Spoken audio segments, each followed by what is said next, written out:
Alright everybody, so this is a video I've kind of wanted to film for a while, but I kind of put it on the back burner. I was going to make music, but my program started glitching out, so I'm just going to restart my computer after I film this and start again. But I started writing these down, so I'll just record this video and get it out of the way. So, like I said, I wanted to do this since the beginning of the year, and I kind of kept putting it on the back burner. And originally I wanted to do something that was like, here are some signs that you're in like a toxic or abusive relationship, which I will get to. But I think it's more important to start from the beginning, right? So I'm making these videos because I just want to offer some type of representation for men, because I think it's different when you're with like female partners. Not to say like that in a misogynistic way, but the ways in which abuse can be done is I feel like it's a lot different. But then again, it depends person to person on the individual too. But here are some red flags, maybe when you're starting to talk to someone or just start dating someone, that you need to really probably take into account. Don't be like me in my early 20s and totally blow all these off. Please take these into account. So if you're talking to someone and you're starting to like tally up a few of these, I'd start getting a little concerned. Sign number one, that's a big red flag, is the person you have interest in has no friends. That's a big red flag. Everybody should have friends. There's a reason that person doesn't have friends. If they do have friends, it's only like a small amount of people that they're constantly at odds with. I don't mean like getting mad at for the night and then talking the next day. I'm talking like big fucking giant blowout arguments where you don't speak to that person for like 2.5 months. A second thing going on to this, which is the second point too, or second red flag rather, they never just simply break up with someone. Really pay attention to the way that your person of interest is talking about their exes and their past relationships. If they never just simply fall out with someone or just fall out of love and that was that, they never just wanted something else, really pay attention to, because that's a normal person. That would check out. Start being a little worried if the person is always on the receiving end, and they're like totally blindsided every time, and it's a tragic betrayal, you know. But yeah, blindsided and being backstabbed, that's like a constant theme. That probably wasn't the case. Being on the other side of that now, that person probably pushed that ex to the edge, and now it's being used against them, and highly embellished too. A third sign, and you know, I kind of hesitated putting this one on here because not everybody had a happy home life. I certainly didn't. But at the same time, I'm on good standing with both of my parents. So, like, I understand if you have, like, a vile parent. That's one thing. But there's a difference between, like, making a mental health decision and cutting someone out of your life for good and just constantly being at odds with your family. And that's the third point. They're just constantly at odds with their family. Always talking shit about their family, fighting with their family. It's just, it's weird. Like, my take on it is a lot of our personal issues developed starting at the home, right? if you can't at least find a way to be at peace with your family, and for some people that is just no contact, but that's responsible. You know, you're being an adult, you know what you have to do.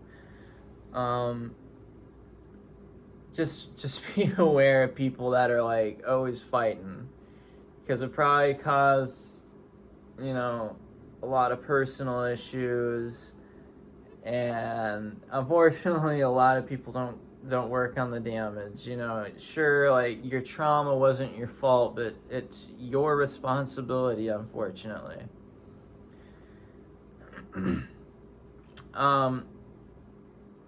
Here is, if you've already started dating someone, moving in together less than a year in, fucking horrible idea. Just don't do it. I think it's pretty self-explanatory. Number 5, if you ever get the "if you love me, you would" shit test, which is like, if you love me, you would do this, or if you love me, you would do that.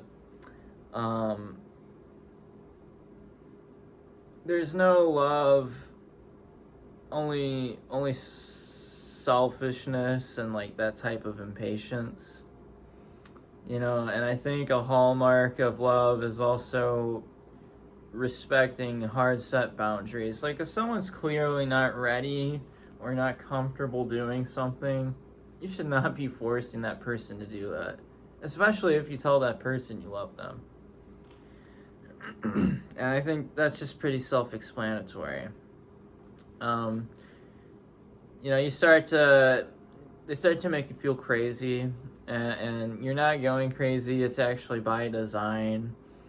You might start feeling like you're either, you can't really accurately or reliably recall your memories of like arguments or anything anymore, because they always say, "I didn't do that," but you know they did. But the harder you press, the more they yell, so you just back off, and you start to feel like you can't even trust your own memory anymore, which leads me into my next point, wearing a wire. I'll be honest, in my former marriage, within the last year, I had felt gaslit so many times that I felt like I actually needed to start like wearing a wire. And I did. And it doesn't matter. The state I lived in at the time is a one-party consent recording state, so it was really, at certain points, it really was for my safety in case anything happened, because some of those arguments took place after we had been separated. But if, you know, I should have had the intelligence to realize, basically, is what I'm saying. If I felt like I got to a point where I had to start wearing a wire, I should have known that this probably wasn't for me all around, you know? 7, definitely beware of spiritual manipulation in dating. It's a real thing. I've fallen victim to it. I'm sure it exists in other religious frameworks like Christianity and Islam and Judaism and all that good stuff, but I knew it in the framework of just like general New Age spirituality. So beware of people who swear you guys were in a relationship in a past life, and especially beware of anybody who calls you their twin flame in less than 2 weeks, because it's very dangerous, it's very toxic, and you're trying to like manufacture some deeper meaning that really isn't there yet. You don't get that deeper meaning. You work for that deeper meaning over time. You're not on some quest. I mean, it's cool you found someone, but you're not on a fucking past life quest or some bullshit. Like, don't let these half-baked white bitches that have no understanding of Greek mythology try to convince you that you guys were somehow the same person 50 lifetimes ago. Tell them to suck your dick and move on. Anyways, number 8 is you constantly feel judged, but never met in the middle. Like, you never feel like you measure up, but you also feel like you're bringing a lot more to the table. Like, you never feel like that person judging you is ever, like, pulling weight that hard. Number 9 would be seeing friends and family, especially by yourself, causes tension, sometimes causes fights. I used to sometimes dread seeing my friends on the days that I would actually get to on the rare occasions because I knew it was just going to be a shit show when I got home. There was a couple, it was like different exes too that was with. People just hate that people have friends. I don't know, it's just weird. 10 would be your partner turns a small disagreement into a shouting match. I remember a lot of times in a certain relationship feeling like I was on eggshells, and the only thing that I could do is try to like really soften up my speech. And it was really crazy because they always like carried themselves as like a really thick-skinned person, but they could never really handle me when I was actually mad. So I always had to like play with kid gloves, and even then it was like you thought I was poking a fucking badger with a stick or something, But it should really go to tell someone that that person doesn't really have adequate conflict resolution skills. Every small disagreement is going to be a battle like that, so really don't fucking waste your time. Beware of love for the sake of ego. Really look at your person. Look at their dating history in the past. Do they just fucking violently post about the relationship? Well, they probably don't love you. They probably just want to look like they have a happy life. Number 12 is kind of in the same vein, which is beware of love for the sake of happiness. Run away from people who say you complete me. Nobody should be responsible for anybody else's mental well-being, and nobody should be so stupid to accept that position, because you will always fall short. Just, that person needs help.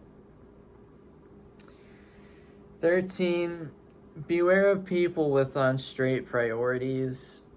Now that I live alone, pay my own bills and stuff, I guess I have the same expectations of anyone I would date. Like, I kind of expect them to live alone, pay their own bills, hold their own shit down.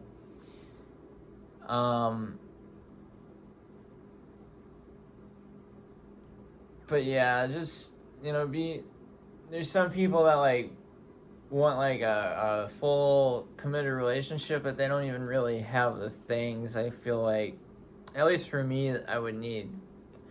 Because I kind of rather prefer, like, more independent people. So, like, for me, if they, like, didn't have, like, a driver's license, or they didn't have, like, their own place, it's kind of like a turn-off for me, I think. Now there's some people in, like, different living arrangements, and there might be some people who just don't need cars. That's fine. But for me, I think it's still, like, a deal breaker, personally. 14, victims will kill you, man.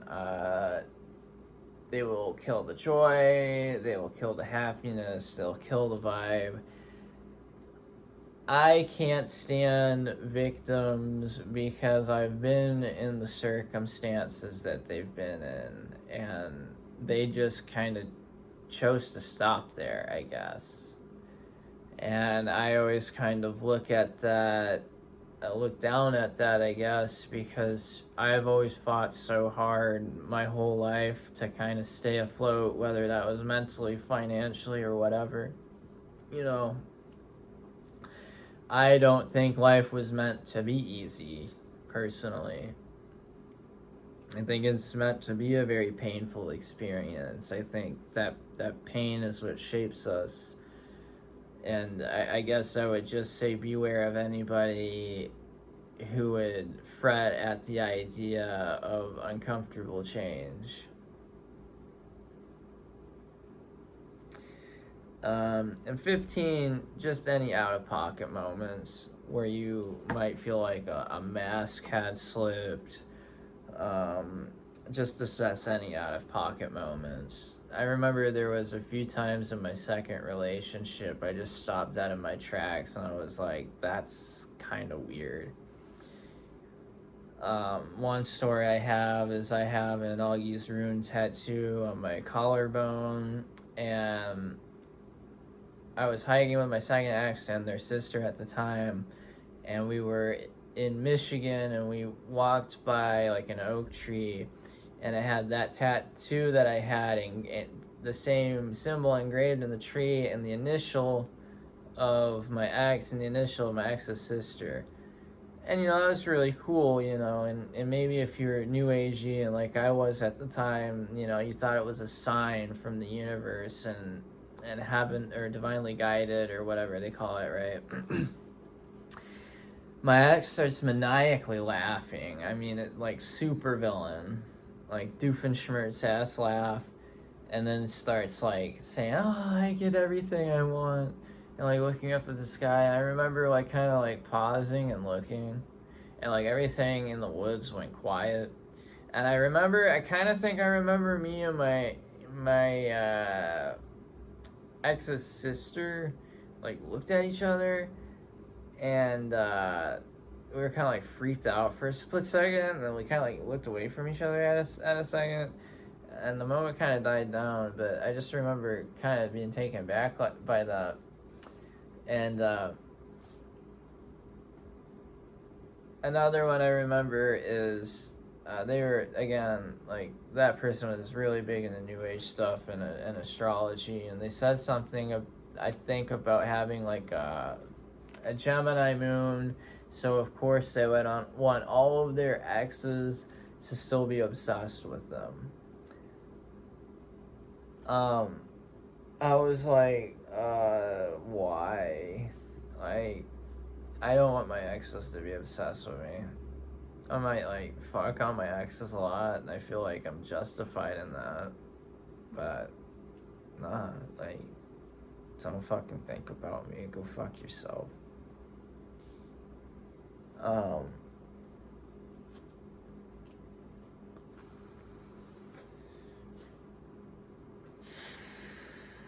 But I think that's a good set of red flags to look out for. Next set we'll do toxic relationships.